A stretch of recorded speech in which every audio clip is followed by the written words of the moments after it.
मुस्लिम समझकर एक Hindu auto rickshaw driver की हत्या कर दी गई। जी हां, और ऐसा हम नहीं कह रहे बल्कि सुप्रीम कोर्ट में दाखिल की गई एक याचिका में कहा गया है। दरअसल महाराष्ट्र के मोहम्मद अफजल, जिसकी उम्र 17 साल थी, उसने सुप्रीम कोर्ट में एक याचिका दाखिल की।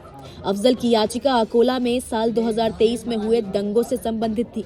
इस याचिका में अफजल ने कहा कि 2 साल पहले हुए इन दंगों में एक हिंदू ऑटो रिक्शा ड्राइवर की मुस्लिम समझकर हत्या कर दी गई।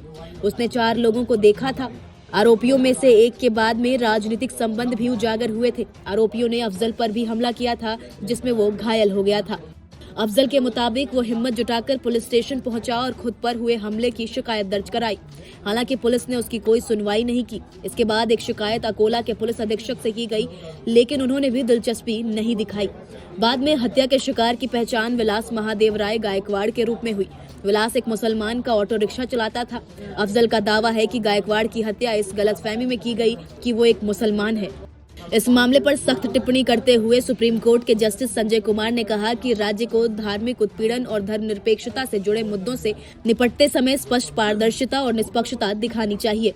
जस्टिस कुमार ने कहा कि धर्मनिरपेक्षता का अर्थ है कि राज्य को सभी धर्मों और आस्थाओं के प्रति तटस्थ रहना चाहिए, लेकिन शासन तंत्र में काम करने वाले पुरुष और महिलाएं अलग अलग समुदायों और धर्मों से संबंधित है। उन्होंने ये भी संकेत दिया कि राज्य तंत्र में काम करने वाले पुरुष और महिलाएं आखिरकार अन्य सभी धर्मों से ऊपर अपने विशेष धर्मों के प्रति निष्ठा रखते हैं और उनके हित में काम करते हैं। जस्टिस कुमार की ये टिप्पणी महाराष्ट्र सरकार की एक याचिका को रद्द करते हुए आई है।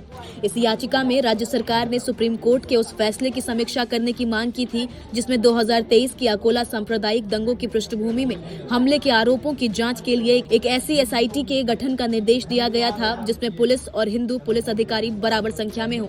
जस्टिस कुमार ने आगे कहा कि भारत में धर्मनिरपेक्षता की अपनी अलग व्याख्या डेवलप की है, जहाँ राज्य न तो किसी धर्म का समर्थन करता है, न ही किसी धर्म के पालन और आचरण को दंडित करता है। यह आदर्श होने के कारण राज्य तंत्र को अपने कार्यों के मुताबिक ढालना चाहिए, लेकिन इस राज्य तंत्र में आखिरकार अलग अलग धर्मों और समुदायों के सदस्य शामिल होते हैं। इसीलिए धर्मनिरपेक्षता और धार्मिक उत्पीड़न से दूर दूर तक जुड़े मामलों में भी उनके कार्यों में पारदर्शिता और निष्पक्षता स्पष्ट होनी चाहिए।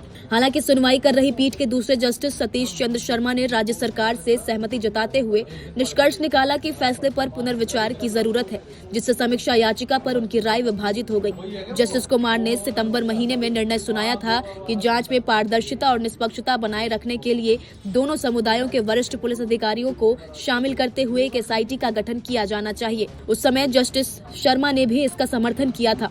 अकोला दंगों में 17 वर्षीय अफजल की याचिका और उसके साहस ने ये भी साबित किया कि न्याय की उम्मीद आज भी जिंदा है, लेकिन उस तक पहुंचना बेहद मुश्किल। अब ऐसे में सवाल ये है कि क्या भारत की जांच एजेंसियां और राज्य संस्थान हर समुदाय के प्रति समान निष्पक्षता रख पा रहे हैं? आपकी क्या राय है? अपनी राय हमें कमेंट कर जरूर बताएं। नमस्कार, मैं हूं मानक गुप्ता। अगर आपको हमारा ये वीडियो पसंद आया हो तो इसे लाइक और शेयर जरूर करें, और हाँ, हमें सब्सक्राइब और फॉलो करना ना भूलें, ताकि आप देश और दुनिया की कोई खबर मिस ना करें। तो जुड़े रहिए हमारे साथ और देखते रहिए न्यूज़ 24।